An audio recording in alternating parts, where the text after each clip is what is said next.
भले ही Rakhi Sawant entertainment queen हमेशा से थी, लेकिन बिग बॉस सीजन 14 के पहले उन्हें कुछ अच्छा खासा रिस्पेक्ट नहीं मिलता था। इनफैक्ट कई जगह पर उन्हें बहुत ही ज़्यादा इंसल्टिंग तरीके से अप्रोच किया जाता था और बहुत ही इंसल्टिंग उनके लिए बातें कही जाती थी। अब इन्हीं चीज़ों पर राखी सावंत ने अपना रिएक्शन दिया है और क्या कुछ उन्होंने कहा है, चलिए आपको बताती हूँ, जिसको सुनकर आप लोग हैरान हो जाएंगे। नमस्कार दोस्तों, मैं हूँ ज्योति नाहक और स्वागत कर रही हूँ आप सभी का शुद्ध मनोरंजन में। बिग बॉस के घर से राखी सावंत जिस वक्त निकली, उन्होंने प्यार के साथ साथ इज्जत और शोहरत भी कमा ली। राखी सावंत हालांकि वैसे तो बहुत बड़ा नाम है, लेकिन फिर भी कहीं ना कहीं रिस्पेक्टफुल तरीके से उनका नाम नहीं लिया जाता था। लेकिन सीजन 14 में आने के बाद से अब वो वापस एक रिस्पेक्टफुल तरीके से अप्रोच किया जाता है उन्हें। हाल ही में जब उनसे पूछा गया कि बिग बॉस में आने से पहले उन्हें कैसे ट्रीट किया जाता था, उस पर राखी कहती हैं, I'm just crying. I'm overwhelmed and I'm not still able to believe that I have got so much love again in my life. यानी कि मैंने बिल्कुल उम्मीद छोड़ दी थी कि इतना प्यार और इज्जत मुझे वापस कभी मिलेगा, बट मिल रहा है। उसके आगे वो कहती हैं, I have always been disregarded by people. People would make fun of me. They would pass comments on me, my body shame me, face shame me, इस तरह की कई सारी चीज़ें मेरे साथ हुई हैं। मेरे साथ यानी राखी सावंत के साथ हुई हैं। उसके आगे वो कहती हैं, they would make fun of my English and that I can't speak English, यानी कि मेरी इंग्लिश का तो बहुत ही मजाक उड़ाते थे। Nobody knows how I survived in difficult times.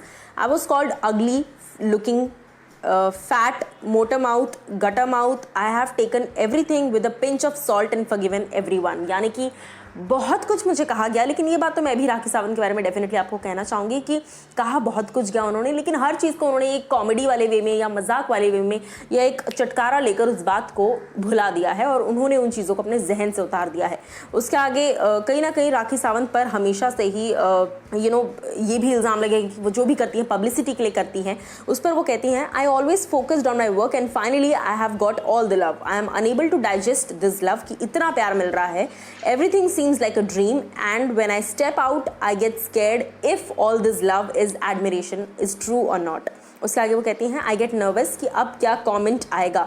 I'm confident but I'm nervous at the same time. The scenario has changed completely. I'm still the same Rakhi Sawant but the love I'm not able to trust. इतना प्यार मुझे मिल रहा है क्योंकि पिछले कई सालों में आप देख लीजिए राखी सावंत को जनता ज़्यादा पसंद नहीं कर रही थी या प्यार नहीं करती। सबको लगता है ये तो बस फालतू चीज़ें करती है, फालतू जगह पर नज़र आती हैं, बट कभी कभी कुछ चीज़ें करनी पड़ती हैं जस्ट फॉर मनी, क्योंकि उन्हीं चीज़ों से आपका घर चल रहा है।